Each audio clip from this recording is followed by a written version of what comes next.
वाह। खबरों ही है जो बिगाड़ती है चाल, खबरें ही करते हैं माला माल। वाह मैं हूँ विपुल सिंह, खबरें बताएंगे हम और राय देंगे प्रदीप हलदर जी। तो ये बात क्या बात, क्या, ये तो बहुत बेसिकली शानदार। कोई प्रॉब्लम नहीं हो जाता है, लेकिन मुझे पक्का याद है। और ये जिस तरीके से आपका ओपनिंग रहता है ना, मतलब अलग लेवल का है अद्भुत totally. Sir, thank you sir, बहुत शानदार। और ये आप जिस ये अशोक कुमार मिश्रा जी की एक टिप्पणी आई, पढ़ लेते हैं।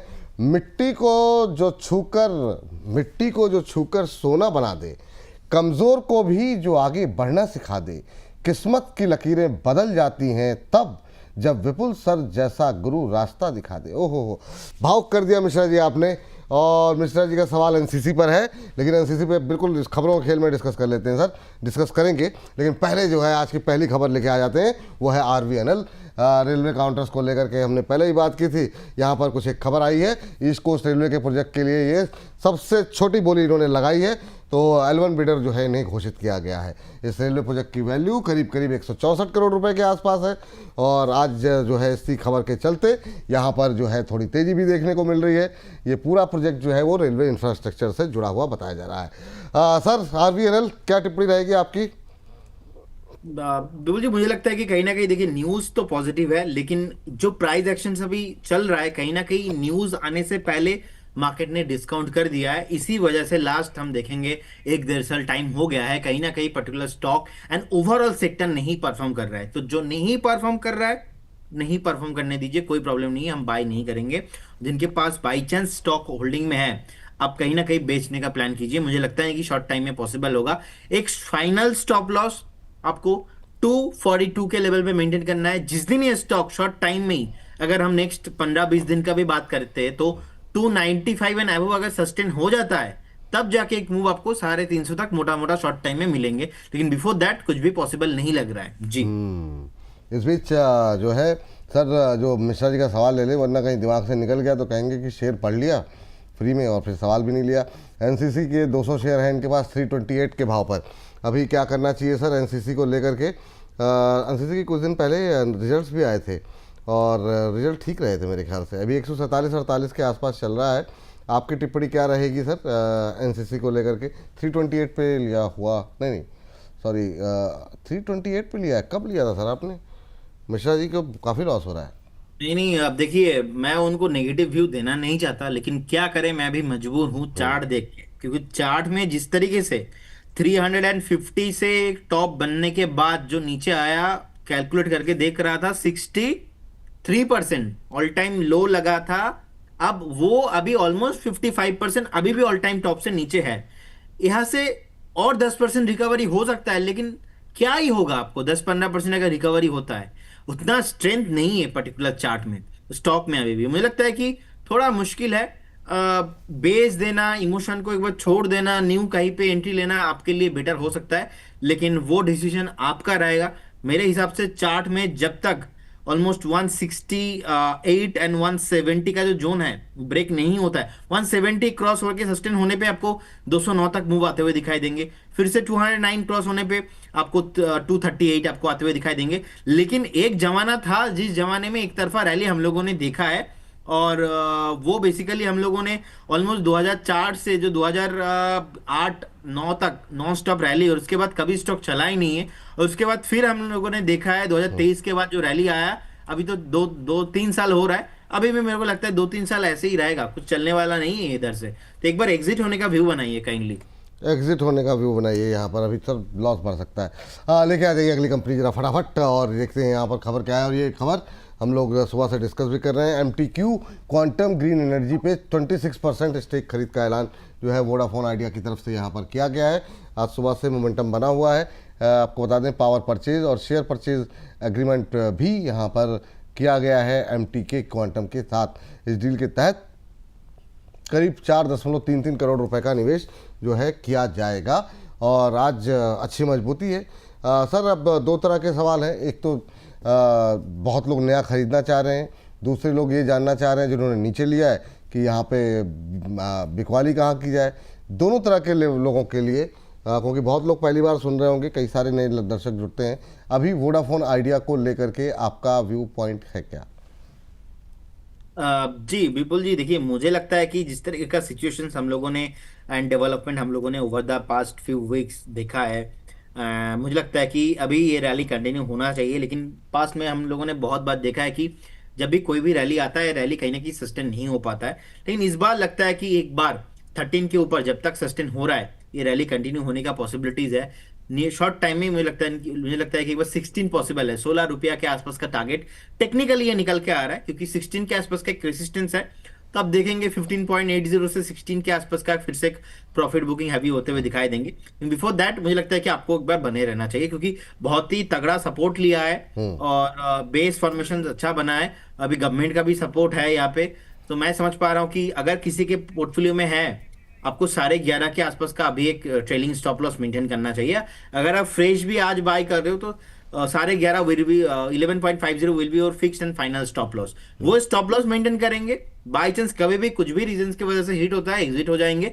लेकिन अभी आप बने रहिए, मुझे लगता है कि 16 पॉसिबल है वोडाफोन आइडिया में। 16 के टारगेट के लिए आप जा सकते हैं। स्टॉप लॉस जो बताया कि ध्यान रखिए। लेकिन सर ये मतलब कहाँ टेलीकॉम और कहाँ रिन्यूएबल एनर्जी, अब वहाँ पे जो है स्टेक लेना जो है, अब देखते हैं क्या होता है। 26% स्टेक ले रहे हैं SPVMT के क्वांटम के अंदर। तो अब नया ही पूरा मतलब बिल्कुल ध्रुव ही अलग है, क्योंकि अब फोकस जो है सरकार का और दुनिया भर के लोगों का ग्रीन एनर्जी पर है, तो रिन्यूएबल एनर्जी में जा रही है वोडाफोन।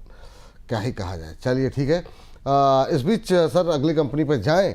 राजा भैया जी की टिप्पणी आई है, कह रहे हैं शायरी हो रही थी तो प्रदीप जी भाभी जी को बोले, शायरी हो रही थी तो प्रदीप जी भाभी जी को बोले कि जो जी भर देखने बैठे उसे, जो जी भर देखने बैठे उसे, तो शाम क्या एक उम्र भी कम लगती है। जो जी भर देखने बैठे उसे, तो शाम क्या एक उम्र भी कम लगती है। वो इतनी खूबसूरत है कि उसके आगे मुझे दुनिया की हर खूबसूरती भ्रम लगती है। अरे वाह वाह वाह वाह, ये प्रदीप जी मतलब जो है आपके लिए देखिए क्या क्या चीज़ें दर्शक कर रहे हैं, इतनी शानदार शानदार शायरियाँ। चलिए अगली खबर लेकर के आ जाइए स्क्रीन पर और देखते हैं यहाँ पर क्या कुछ खबरें ग्लेन मार्क को लेकर के स्क्रीन पर जरा लेकर के आते हैं और देखते हैं क्या एक्शन देखने को मिल रहा है। इचनोज ग्लेन मार्क इनोवेशन ने ISB 2301 का ऐलान किया है। आपको बता दें कि सॉलिड ट्यूमर को टारगेट करने के लिए इसे विकसित किया गया है। 1.25% के आसपास की मजबूती आज ग्लेनमार्क फार्मा के शेयर पर देखने को मिल रही है। और सर फार्मा पे काफ़ी लोगों का जो है फोकस है। अभी क्या कुछ रहेगा आपका view? ISB 2301 multi specific immune cell है और 3 एंटीजन टारगेट करके ट्यूमर सेल को डेड करता है। ये तमाम जानकारी आपके लिए है। ग्लेनमार्क फार्मा में करें क्या लेकिन? सर पैटर्न बहुत ही बढ़िया लग रहा है यहाँ पे। मतलब करेंट जोन से अगर आप बाई करके चलते हो तो बहुत जल्दी आपको 3,250 3,400 तक ये रैली कंटिन्यू होते हुए दिखाई देंगे।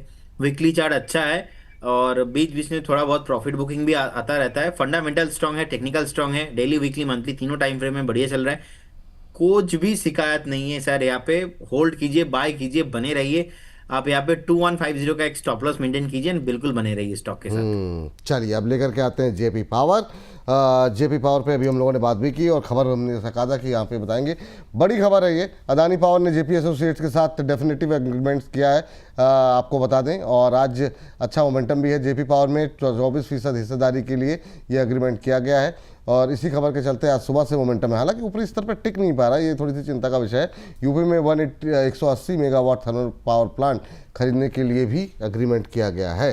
तो अब JP पावर को जो है जो मोमेंटम है वो कहाँ तक ले जाएगा उस पर बातचीत करते हैं। NCLT अप्रूव्ड रेजोल्यूशन प्लान के तहत ये समझौते किए गए। अब इस पर कोई और अड़ंगा ना आए, शायद इसको लेकर के आशंका हो। सर क्या टिप्पणी रहेगी आपकी अभी JP पावर को लेकर के? क्या नई एंट्री करने की कोई जगह है?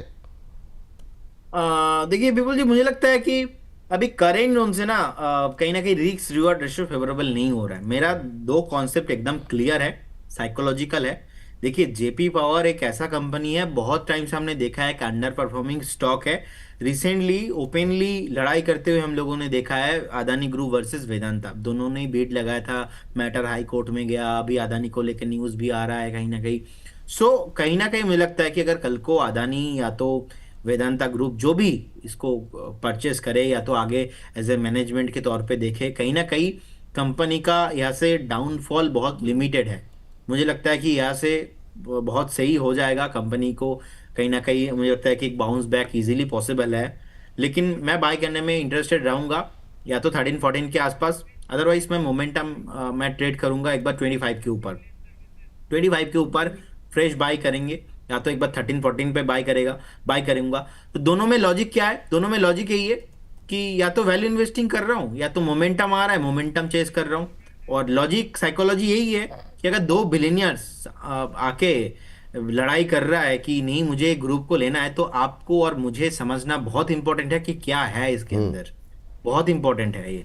सो मुझे लगता है कि अगर आपके पोर्टफोलियो में है, आप बने रहिए, थोड़ा व्यू लंबा रखिए, एज ए बिजनेसमैन की तरह सोचिए, एज ए नॉट ट्रेडर। क्योंकि ये ग्रुप ऐसा ग्रुप है, थोड़ा बहुत आपको 2 3 साल का व्यू लेके चलना पड़ेगा। होल्ड कीजिए, बने रहिए, पॉजिटिव लग रहा है ओवरऑल फ्यूचर। चलिए ये बात है। और अब जरा धमाकेदार तरीके से बहुत सारे रिजल्ट्स आए हैं, उस पर जरा बातचीत कर लेते हैं। एक तो ये अपोलो हॉस्पिटल के रिजल्ट काफ़ी शानदार देखने को मिले, और सुबह 10 बजे के शो में मैं डिस्कस करना चाह रहा था, मिस हो गया मुझसे। 33% कंपनी का प्रॉफिट बढ़ा, रेवेन्यू 18% बढ़ा, EBITDA 31% बढ़ा, और मार्जिन्स में भी इम्प्रूवमेंट है।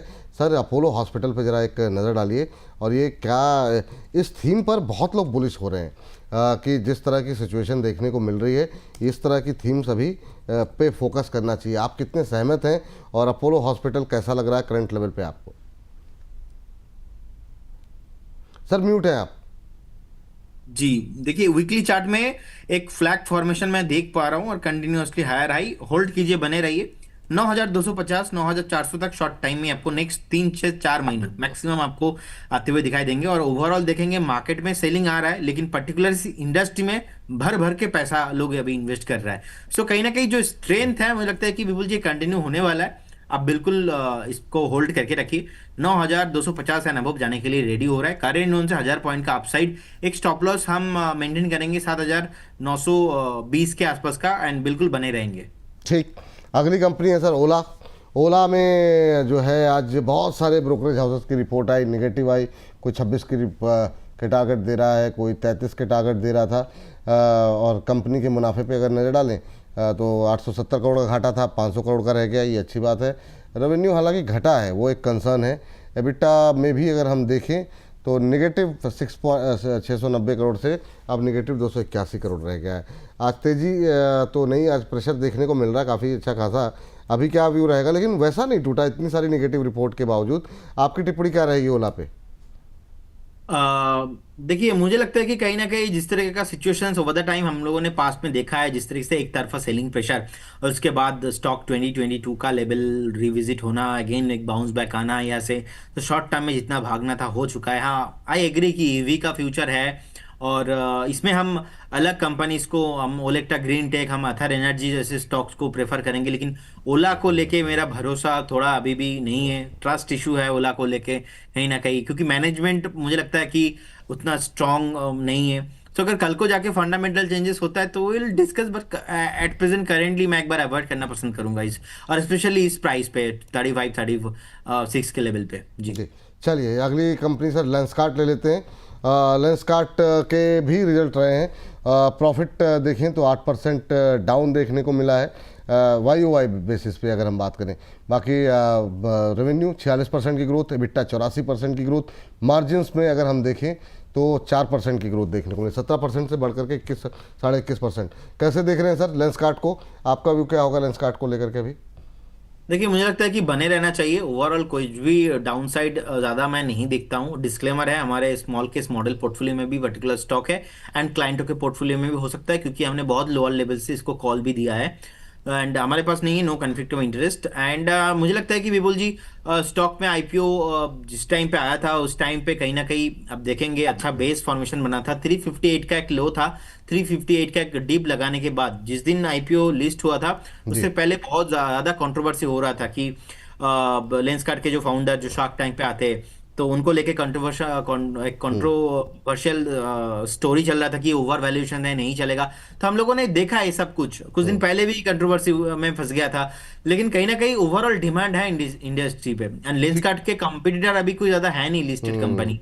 एंड मुझे लगता है कि क्योंकि न्यू एज कंपनीज है, चलेगा, बने रहिए, कोई प्रॉब्लम नहीं लगता। करेंट जोन से भी 580, उसके बाद 650 एंड अबव ऑल टाइम हाइस पे पर्टिकुलर स्टॉक आपको आते हुए दिखाई देंगे। एक स्टॉप लॉस हम यहाँ पे 380 के लेवल पे मेंटेन करेंगे एंड बिल्कुल बने रहेंगे। चलिए लास्ट के दो काउंटर सर एक साथ ही ले लेते हैं। एक तो सर और नई खरीदारी की चांसेस क्या है यहाँ पर? संवर्धना मदरसन लगातार कवरेज में रहा है और आज सुबह से बात हो रही है सम्मान कैपिटल को लेकर के। कैपिटल मार्केट की थीम चली है, अभी क्या करना चाहिए? रिजल्ट्स घुमाते रहिएगा। और सर की टिप्पणी पे सीधे मैं टॉस कर देता हूँ क्योंकि हम पढ़ेंगे तो समझ आएगा। तो संवर्धना मदरसन, सम्मान कैपिटल, इन दो कंपनियों के रिजल्ट्स हैं। रिजल्ट्स अच्छे लगे हैं बाजार को और दोनों ही शेयर में अच्छी परफॉर्मेंस भी आज देखने को मिल रही है। रिजल्ट्स लोगों के लिए स्क्रीन पर, आपकी टिप्पणी। बिल्कुल जी, करेंट जोन से सम्मान कैपिटल बाई करने का सलाह नहीं रहेगा। 135 से 140 zone based buying zone, otherwise हम 180 के ऊपर बाई करेंगे, बीच में बाई नहीं करेंगे, क्योंकि अभी बाई करना मतलब कंसोलिडेशन रेंज के अंदर फंसे रहना, वो जो हम काम नहीं करेंगे। और सेकंड संवर्धना मदरसन अभी 136 137 के आसपास चल रहा है। आपने एक जो बुल रेंज है, स्टोरी है, उसका लास्ट रेंज पे पहुंच चुका है। करेंट जोन से 6 to 7 रुपीज का अपसाइड पॉसिबल है, लेकिन यहाँ पे प्रॉफिट बुकिंग हाईली पॉसिबिलिटीज है। 145 146 के ऊपर सस्टेन होने पे 2 हफ्ता, इसके ऊपर यहाँ पे आपको 45 से ऑलमोस्ट 70 80 100 पॉइंट का रैली मिलेगा। इन बिफोर दैट मुझे लगता है कि एक बार आपको दोनों स्टॉक पे करेंट जोन से बाई नहीं करना चाहिए। चलिए करंट लेवल पे, दोनों लेवल पे बाय नहीं करना चाहिए। अच्छा चलिए सर, जाते जाते कुछ अगर कहीं पे खरीदारी की सलाह हो तो बताइए, बाकी डिस्क्लोजर आपकी तरफ से। सर मैंने बता दिया स्टार हेल्थ, जैसे कि मैंने बताया था आपको, स्टार हेल्थ तीनों टारगेट मैंने दिया था, स्टार हेल्थ को ही आपको फोकस में लेके चलना है। और उसके साथ साथ डिस्क्लेमर, जितने भी स्टॉक्स एंड इंडेक्स को लेके बात हुआ है, कोई भी स्टॉक्स एंड इंडेक्स हमारा पोर्टफोलियो में नहीं होता है, नो कन्फ्लिक्ट ऑफ इंटरेस्ट। ऐसा ही कुछ रहा है, हम क्लाइंट को भी देते हो सकते हैं, कुछ कॉल क्लाइंटों के पोर्टफोलियो में हो, हमारे पोर्टफोलियो में नहीं होता है। Registration granted by SEBI, membership of basis certification from NISM is no guarantee performance of the intermediate और provide any assurance of return to the investor. बहुत बहुत धन्यवाद विपुल जी आपको एंड बोनस के सारे दर्शकों को। आपको भी बहुत बहुत धन्यवाद सर आज की चर्चा में जुड़ने के लिए, अपनी राय देने के लिए।